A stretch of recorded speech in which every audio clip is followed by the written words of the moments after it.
we probably did Anthony a disservice last year at times playing him as a point guard. Obviously LaMelo is a phenomenal talent all by himself. We needed the connective tissue. We needed the point guard play. Our timeouts may be the most boring, except for when Rudy's punching Kyle, but other than that. I'm literally listening to you like, where's he going with this? This is great. And then you bring it around right to the bullshit. Looking back, what's one thing that you got wrong that you wish? That's a great question. We have two of those. We have two of those? Yeah. On this side. We don't know about you. Yeah.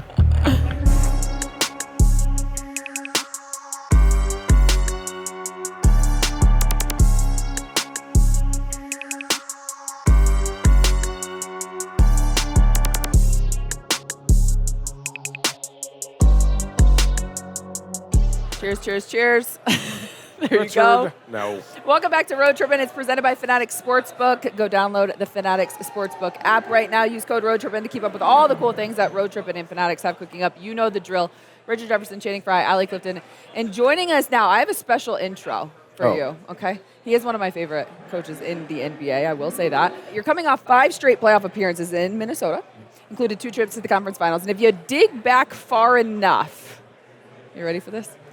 You may find perhaps the greatest accomplishment any coach can achieve. The one and only 1999 BBL. Oh, yeah. There we go. Coach of the year, Channing. Look at Channing. A BBL coach?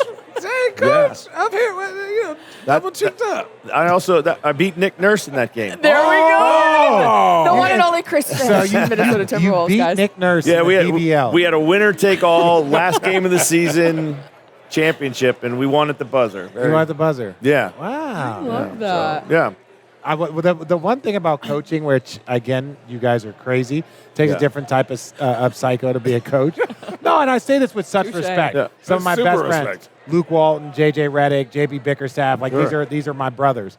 And as close as we are as friends, their mentality is very, very different. The fact that you will coach, they'll coach anywhere. You give me anything to coach, you give me a group of guys that want to go towards a goal, and if you just have that mindset, it is a dream. That's my nightmare. Yeah, I mean, it is a little bit of a lifestyle. Yeah. It's a lifestyle commitment. There's no doubt about it. The litmus test for me. Funny. Like low-key, that's very funny. I've coached, been fortunate enough to coach a lot of guys, a lot of really good players. And when you have a guy like Mike Conley who tells you, I never want to coach these guys, you think to yourself, maybe I picked the wrong profession, So. Okay, so you were with Sheffield. Yes. And he was with Manchester. That's right. What do you remember from some of those games? We were regional rivals about 30 miles apart. The cities themselves are kind of like Boston, Philly, if you will, big city rivalries. And we just kind of had the 2 best teams, and it went down to the last game. The league in England is very much like the Premier League. There's no playoffs. Like whoever finished on top after the regular season is the regular season champion. And so the league just happened to come down to winner take all game at his place, and we won it. Yeah. And we never looked back. Yeah. Most people never looked for the first time. Wait, can I tell you the coolest thing? I didn't know I was missing. Wait. Can you this is one of the coolest things that, now take this in. You told me that they do play-by-play. They do. Over the loudspeakers in the arena. I'm sorry, what? So the guy, the in arena announcer will normally say, Richard Jefferson for 3, or whatever. I've seen it. But he's actually like calling the game like a play-by-play person would be. Is that distracting? It is when you first get there, but after a while, it's kind of. But You tune it out. Yeah, they think that's part of the entertainment. At the time, they did anyway. So it was wild. So. Yeah. Did you ever hear him critique your coaching? No, it's less about that. It's more just like they literally call the action like you're listening to it on the radio. Oh, okay. Yeah. It's like Chris Finch might want a timeout here. I don't know if you heard. He might want to rethink that substitution pattern. Oh, he's keeping him in with 3 fouls.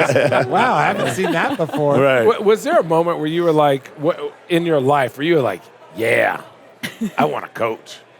Was there one moment, or was it like, okay, I'm kind of psycho, and I want to coach other psychos to be better winning psychos? Yeah, I mean there was. I was in college, probably around my sophomore, junior year. Yeah. I thought this is what I want to do. I thought I went to a small Division III school. I thought that would be kind of where I would end up. Both my parents were educators, administrators at small colleges. That was like my whole world. So I just figured that's kind of where I'm going to end up, And I went to school to study, law or politics or something like this. And I remember telling my dad, I think I want to coach. And I was waiting for this, kind of reaction as a guy involved in higher education. And he said, great, that's awesome. And he really encouraged me to try to do it. So that's tight. Yeah. Shout out to Daddy Finch, man. Which is actually why I went overseas. I played a little bit. My career over there wasn't going anywhere.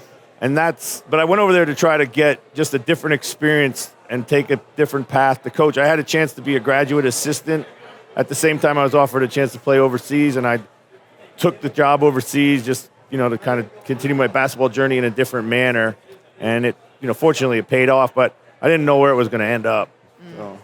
Has there ever been a moment when you've been coaching where you go, damn, I probably need to adjust my coaching to this guy, right? Because I think a lot of, on other podcasts, coaches go, there are certain times when my best player comes to me and I go, okay, I need to reevaluate how I'm coaching him, right? Because you get all these personalities, you get all these guys, as they go from a 19-year-old to a 26-year-old, that's not the same human being, right? When you got a wife, kids, family, that's not the same as this bright-eyed, bushy-tailed kid when he goes to the finals 2, 3, 4 times, or the Western Conference Finals or the playoffs. That's not the same human being you're coaching. Have you ever been like, okay, I can't really, like in a game sense, right? Like an experience where you go, ooh, I may have to tone it back with him a little bit. Yeah, no doubt. You have to be in coaching these days, you have to have a high emotional intelligence, really. Right. I think you have to really be able to kind of vibe with your players and, figure out what they need. But take on our team, obviously Anthony, I've been there since the beginning with him. It's an evolution of how we coach him and how we approach him and how we have to continue to hold him accountable, but that has to continue to change too. As a young coach, you had to go through all the phases of just trying to figure out, your own temperament and coaching. Right. And at the same time, the game was changing. Gone are the days where the coach is like the sole interpreter of what's going on, or, there's just so many influences now on the way the game is, interpreted, or, after a win or a loss. And so you just have to keep figuring out just new ways to message your guys all the time. So I do want to just kind of touch on before we kind of wrap up the overseas and then when you come over in coaching here, because I think that you guys have one of the best environments and atmospheres. Culture. Appreciate that. Culture. By far have the best. Yeah. So when you are coaching in an environment overseas, how different is it there, and how did it kind of prepare you to handle what it is over here in America? It's very different. Coaching over there, certainly at the time I was there, it's a little bit more like being a college coach. The coach there's still a hierarchy where the coach probably sits on top. The players that you tend to get as professionals tend to be a little bit more mature in who they are as people, oftentimes, or where they are as a professional. And those are the guys that often, succeed and are at peace with being in Europe. And a lot of Americans are over there, and there's, you kind of sign the team. You go and recruit in the summer, so you have a lot of influence on who's on your team. But it is extremely volatile. You could lose your job if you lose to, the same team, who's at the bottom of the table twice. And it's different. It's just extremely emotionally driven. Now sports over here is very much like that, but it's kind of a crazy environment to coach, and you feel like every single night you're coaching for your job. And it's not, it's good training, but it's not always healthy. It's definitely not. Yeah. Coaching in general is not great healthy. There's a lot of grades, Coach. There's nothing that is, I think, more stressful in my opinion. When I retired, it was more of I haven't lost or won a game since I retired. Yeah. And I enjoyed the experience for 20 years. I'm good. I enjoy kind of navigating and watching, but the challenges of coaches are always very difficult, and it always goes to a lot of different layers. And I want to kind of segue into Micah. He just got that amazing opportunity in Portland, and even the landscape of which he's going into. I'll get a true life story. When I came over here the first year I was coaching in the G League, I think at the time we made it to the showcase. We were like 11-1. We were playing really, really well. The Rockets sent down a player who was, there just to profile himself, and we got blown out. And the guy came down. It doesn't matter who it is, but there was a lot of selfish basketball played at the G League. Everyone's trying to get – it's like every GM is in the building. Everyone's playing really hard. And after the game, I thought this coaching thing in the G League was going to be kind of easy, and I realized, this is not kind of what I signed up for. And I had to have a talk with myself and thought, I don't control who comes to my team. I can't control certainly the personality dynamics.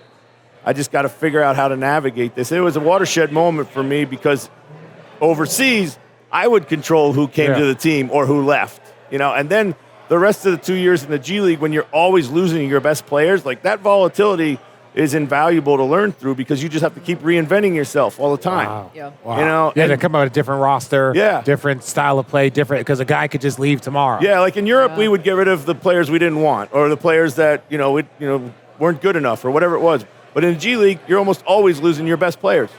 And at the time there was, a lot more call-ups. It doesn't matter. Yeah. It doesn't matter. And you got to keep going on, and you got to figure out how to do it. So, I'm sure, how do I word this?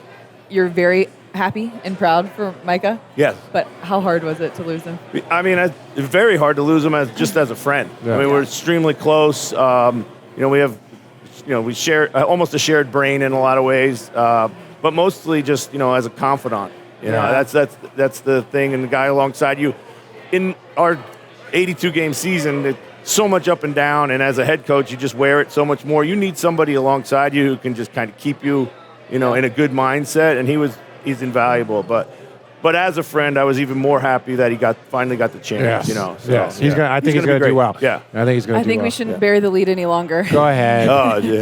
I think one of the questions is the longer that you have been around Summer League, I feel like when you look at each other, the first question is, how long do you have to be here for? How long do you have to be here for? Yeah. So when I sat down and the first thing I said to you was, how long do you have to be here for? And one of the things you said was, I got to get back for the LaMelo press conference. Yes. Thoughts, initials, reactions? We're very excited. We really are excited for a lot of reasons. The more we studied this move, the more it made sense for us. It's about making your best players better. And, we probably did Anthony a disservice last year at times playing him as a point guard, and it kind of caught up to us, and he did a really great job. But in the playoffs, it was just double team after double team after double team. We got to get him back to his natural position off the ball. We didn't create enough catch and shoot threes for him. And when you look at the numbers with LaMelo on the floor with his teammates and the efficiency and the production, I mean, Colin Knippel shot 7% higher from the three-point line with LaMelo on the floor than he did without. Damn. I mean, that's a massive stat for a great shooter. Yeah. And that's a big bump for a great shooter. 40 even. to 50.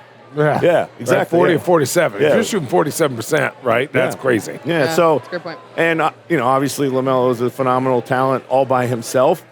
We needed the connective tissue. We needed the point guard play. In the West, you need big guards right now. Yeah. And we need rebounding. He's never played with a guy like Rudy. We've never really been able to unlock Rudy as a lob threat. We just haven't had that type of passer with the ball in his hands that much. So there's just a lot of reasons we feel Jaden McDaniel's on the launch pad for another step forward. And, we need to make sure that, he has the opportunity to step forward, and now we do. And we've got young guys ready to play, whether it be Terrence Shannon, Jalen Clark, Johan Berenger. Like, these guys have earned, consistent roles, and we had to create pathways for that. So in one move, we felt we did all of this. Now, we know we've got to put it all together, but we're excited about it. The NBA season might be over, but we're not going anywhere. We just came through the draft, summer league, and free agency, and we brought Road Trippin to NYC for a live show at Fanatics Fest. We stay locked in all year round, and Fanatics Sportsbook is right there with us. And the thing about FanCash, it doesn't take an off-season either. You earn up to 10% FanCash back on every bet you place, win or lose, and unlike points that expire, FanCash is the true currency of sport. Spend it on profit boost, official team gear, collectibles, or just stack it for the season ahead. All on Fanatics.com and the Fanatics Sportsbook app. The off-season slate is still stacked. Make sure you're locked in with Road Trippin and Fanatics Sportsbook all the way to tip-off. Fanatics Sportsbook, winning hits different here. say when Jaden went out during the playoffs, Yeah. it said, I'm going at you. I'm going at you. As a coach, We're are you going- like, they're I'm terrible rocking defense. with this? I mean- Because that is your culture. Yeah. Or are you like, oh, shit, do we rile them up? Well, the interesting thing is Jaden doesn't say anything all the Nothing. This time. is And what's so I'm playoffs. like, now's the time you pick. But once he said it, I mean, I know he's feisty, he's fiery, and he's like, I figured he'd go out there and back it up to some degree. I didn't know it'd be at 38-10 and whatever, and in the closeout guy. We actually had, to your point, we actually had the game right after that on Yeah. Prime. And I had a walk and talk with Mike Conley, and I asked him afterwards off camera, and he said the exact same thing. He was like, I heard that quote, and I was like, really, Jaden? Right now? It was amazing. You feel what you feel. No, you feel what you feel, but it was funny. But the players were like, Denver was like, Jaden actually talks a little bit more than you think on the court. on the Like floor, when you're yeah. kind of chirping, he's a very quiet, reserved guy, like kind of in the media and space, so he doesn't say anything. But the question I want to ask you, we talk so much about veteran presence, so much veteran presence in this league. And you spoke so highly of Mike Conley and how important, and when he was even gone for that short amount of time, getting him back, what he does to the locker room. And you hear story after story after story of veterans in locker rooms. And then you look around the league, and there are certain teams, especially younger teams rebuilding, that don't have a veteran presence. And I feel like it's a lack of player development, and it does a disservice to the growth of your franchise. Why do you think that still happens so consistent? When a guy like Conley can help the best athletes, a guy like Conley could also help athletes trying to figure it out. But time and time again, you see these teams that don't have veteran presences. Yeah, I think it's twofold, really. A great question. First of all, you got to have the right veterans. Not all Yeah, they're veterans, great veterans. like as you age out. Like I was talking to DeAndre Jordan the other day. I commended. I was like, Shout out what DJ. you are doing is incredible. Yeah. Because you're bringing positivity, and you're there, and you're ready to play if need be, and you've accepted your role. I've actually talked to guys who have gotten to the twilight of their career and asked them and tried to encourage them to start thinking more along the line of being that type of veteran. But it's the competitiveness that they still have, that they want to play, they want to play, they want to play. And I think some front offices see that as maybe a little bit of an internal threat. Yeah. We want the young guys to play. We got to make sure that we have the right support system around them. And maybe if we're not really trying to win, it doesn't really matter. But it always matters. matters. It always It matters matters. because the lessons that these guys have to learn early on, you can't just learn it by playing empty minutes. No. And the biggest lesson is learning how to be a professional.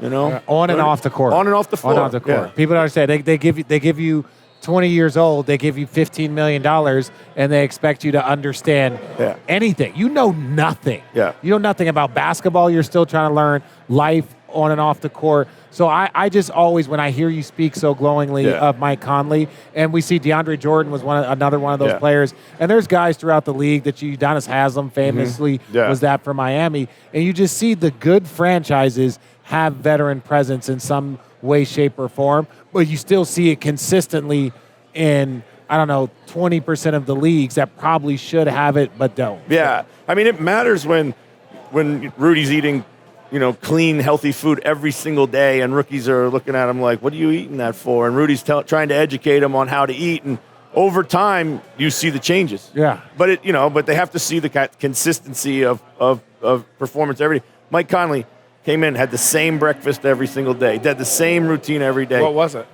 He was a big breakfast burrito guy. Yeah. Big Jelly breakfast burrito ate- guy. So avocado toast. Avocado toast I was like, every dude, single day. Stop Yeah. eating avocado No, toast. but it's more. It's nasty. more about don't yuck his yum. It's more about it's more about the consistency of your performance. Yeah. I know if I eat this, it will digest properly. It won't be full. It's not pancakes. It's not And again, whatever works for you. But we had AJ Debanza up here, and Ali asked him what was the first thing he was going to do with his money, and he said he was going to hire a chef. And it's just like understanding that, and we credited him as a young player to understand that that's a big portion. Your diet, when you're eating, what you're eating, that can give you another 5-7% in your performance and over the course of the year. But you need veterans oftentimes to teach you that stuff. Right. I mean, and also inconsistent people become inconsistent players. If you don't have consistency to your approach and your routine, your performances are going to just fall along suit. No, so. You still have a strong part of your core returning with you. Obviously, Dante and the injury is tough. But I just think back to last season and everything that you guys went through. I don't know. You guys were on the call in that Denver series. God. When I think, though, from the beginning of the season to the end, off the floor with Minneapolis, the city, to even up to the injuries there in that final series, the games that you guys were still able to win. Like, what was going through your mind? I know there's a lot of excitement in the future for you guys, but I just think, too, like, when I was just so inspired by just, and you lead it. Yeah, you lead that. it. Well, it was a weird season in the sense that, and Tim Connelly probably says it best. You know, he said the whole season kind of felt like the regular season. That kind of felt like a bad win. You know, we had high expectations, and we've had a lot of success getting to the Western Conference Finals, and we know that we have a long way to go still. And at times we felt bored with the regular season. We were, not playing our best basketball. But it all started to come together, and we played, really well. I felt we'd wake up at the playoffs, Yeah. I was just praying we didn't get stuck in the play-in, and kind of come out and have a shitty game and then lose it, So, but we so I love cussers. sorry. Woke Channing up there. I love a good cuss word. But it was just maybe some fatigue around success, which sounds crazy. Like as a young team, I kind of sensed it was coming. So to go through it, it was even more frustrating because you felt you couldn't stop, it from happening. Yep. And we could never sustain really, really good play. We'd have really good periods of play, and then we just kind of have a bunch of duds. So when we got to the playoffs, Dante was, he was awesome. He was everything that we thought he was, and he's such a winner. He is who we thought he was. Yeah. So that was really hard. And being in the city with everything that was going on at times, it felt like we were in an occupied state. Yeah. With what was happening off the floor, and the whole city had this heaviness to it, and I think it seeped into our team a little bit. Just guys couldn't help it, but so.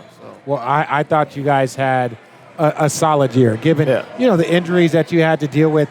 Dante's injury, it was so tough. We spoke to Dante in our coaches, in our pregame meeting. Uh-huh. So he's talking about his children. He's talking about how settled he feels in Minnesota, and how the year before it took him a little bit, but he felt really felt great this year. And then he goes out and has that very difficult injury in 2 minutes into the game. It felt like it was devastating for us. But when you look at a guy like Dante and what he's able to do, are you guys kind of looking at him like, hey, he's going to come back this season? Is it projected? Is he going to miss the season? I'm not asking you to go health and science on this. I'm saying it's is he healing well? It's more of checking in on him. Just he's healing great. Thoughts with him. He is healing great. Like all the early signs are on point.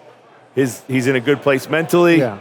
When we made the move, we felt Dante was part of the long-term landscape for us. So we hope to get him back next year in the season at some point. That'll be determined by the rest of his rehab, but no doubt about it. We see him as a part of our future. We did when we brought him in, and we continue to see him that way. And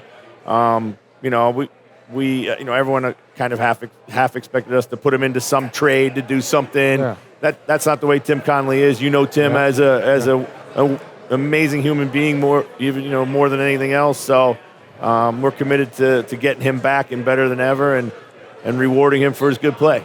We have a couple more before we let you go. Yeah. But you can't have a podcast with the head coach of the Minnesota Timberwolves and not touch on Anthony Edwards in some capacity. So with that said, if there's one thing following you guys have an awesome relationship. Yeah. If you were to lean into hindsight, just for fun. Yeah. From the early time, you already mentioned from the moment he got in, you've been with him, to now, looking back, what's one thing that you got wrong that you wish? Ooh. That's a great question. Yes. We got two of those. Yeah. We got two of those. We got two of those? Yeah. On this side. We don't know about you. Yeah. the one moment that sticks out was game one of the West the semis last year against Golden State, and he just had an off game, and I called him out publicly, like in the post game. It was it was definitely unnecessary. I know he was a little bit hurt by it, but he takes all that coaching and criticism well. I think that point in time was probably not needed, but he woke up. He was great the rest of this series, but you're allowed to have a bad game from time to time, and I didn't give him that grace, and I regret that moment. And so your relationship, which is very important, is that we all make mistakes. Yeah. And I love, my favorite thing is when coaches can admit to their own mistakes, whether it's game plan, whether it's how they handled something. Mm-hmm. And it's more of like, as players, just like referees not going to get every call right. Players, you're not going to make every shot. Coaches, not everything is going to be perfect, but a lot of times there's a defensiveness, as in like, hey, we got to do it harder, or we got to do it better, or we're going to talk about what we did wrong versus the things that we could have, or I could have done better. Yeah. And you've always been a very, very good leader with that. My question is more of, should Ant have gone and given high fives to people for Oh my God. I'm joking. Yeah, great totally one, joking, Rich. man. I was like, I'm literally listening to you like, where's he going with this? This is great. And then you bring it around right to the bullshit. Yeah. It's a funny thing.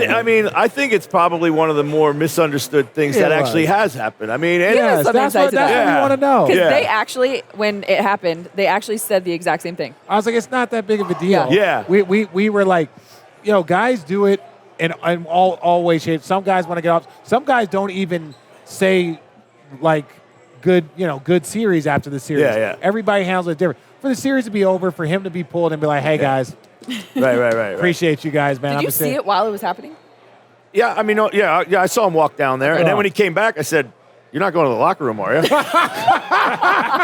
He said, "He goes, You're not taking a shower, are you? because that would have been a bad look." Yeah, I said, "He goes, hell no, coach, I'm staying out here for my guys." Yeah. and he was just, he wanted to. You said it like that is very funny. Yeah, he wanted to just, when the buzzer sounded, He wanted to get the hell out. go, because he's disappointed. And what he went through to get back and play in that series, Yes. I mean, is admirable. I mean, we were in awe of what he was able to do. I mean, when he came down in that injury, I was just like, knee.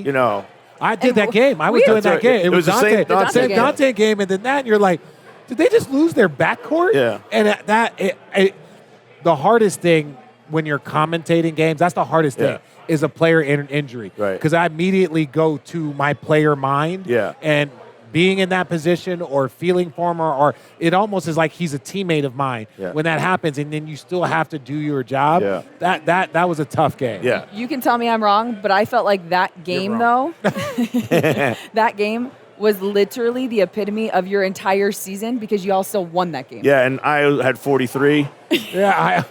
Yes. Yeah. He's special. Yeah. He did a good Like job. Dante goes down and you're like, how in the hell? Ant goes down and then you're Yeah. like, no way. And then it was Io time. yes way. Yes. That was amazing. Are you tired of wearing uncomfortable dress shirts under your quarter zip, underneath your hoodie, underneath your sweater? You gotta check out Collars & Co., makers of the dress collar polo. Their shirts are a four-way stretch, buttery soft polos. The firm dress collars on them, they're amazing. They give you that dress shirt look, but they're also extremely comfortable. Hey, you know who invested $1 million in them? Mark Cuban. Yes, Road Trippin's on. He's been on here talking about it, and you know this man knows a good deal. If you want to stay sharp on and off, wherever you are, you can be in the office, you can be on the golf course. It is amazing. They feel ridiculous. You got to check out Collars & Co. If you are looking for a performance dress shirt or a polo that looks great all damn day, you got to check out collarsandco.com. Use promo code TRIP for 20% off any purchase $100 or more. Can we reenact the viral Ant pass the ball moment? Yeah, for sure. With these two? Yeah. Do you guys know what I'm talking about? No. What? You don't? No. Okay, so one of them gets the mimicking, and then I need you to take us inside of what you were. Yeah, so we were playing the Clippers. This is a Clippers game. And, Ant's, doing Ant things. He was kind of dribbling around and he was making sure he was going to get a shot off. That's it. And I said, pass the ball, And he looks over at me, and then the next time down, because he missed the shot, I believe. Yeah. And the next time down, he does the same thing and makes the shot, basically wins the game. They call turn, and he turns and screams at me, I can't remember exactly what he said, but Leaps. yeah. And so we just had this exchange, but we just both go on with our lives. It doesn't matter. And then later on, I think because I'm not on social media, so I didn't know, but he thought it was becoming a bit of a thing. He sends me an apology text. I say, dude, we're past this. You don't have to apologize to me. That's how it is. It's not a daily thing. Don't get me wrong, but we're both fiery, and he actually, it's great. The beauty of him is that he's so real, and he takes this challenge, and it's when he's at his best. So. Can I ask you a question as a coach? Since you said you're fiery, what fires you up more? Not getting back on a fast break, or not running the correct play out of a timeout?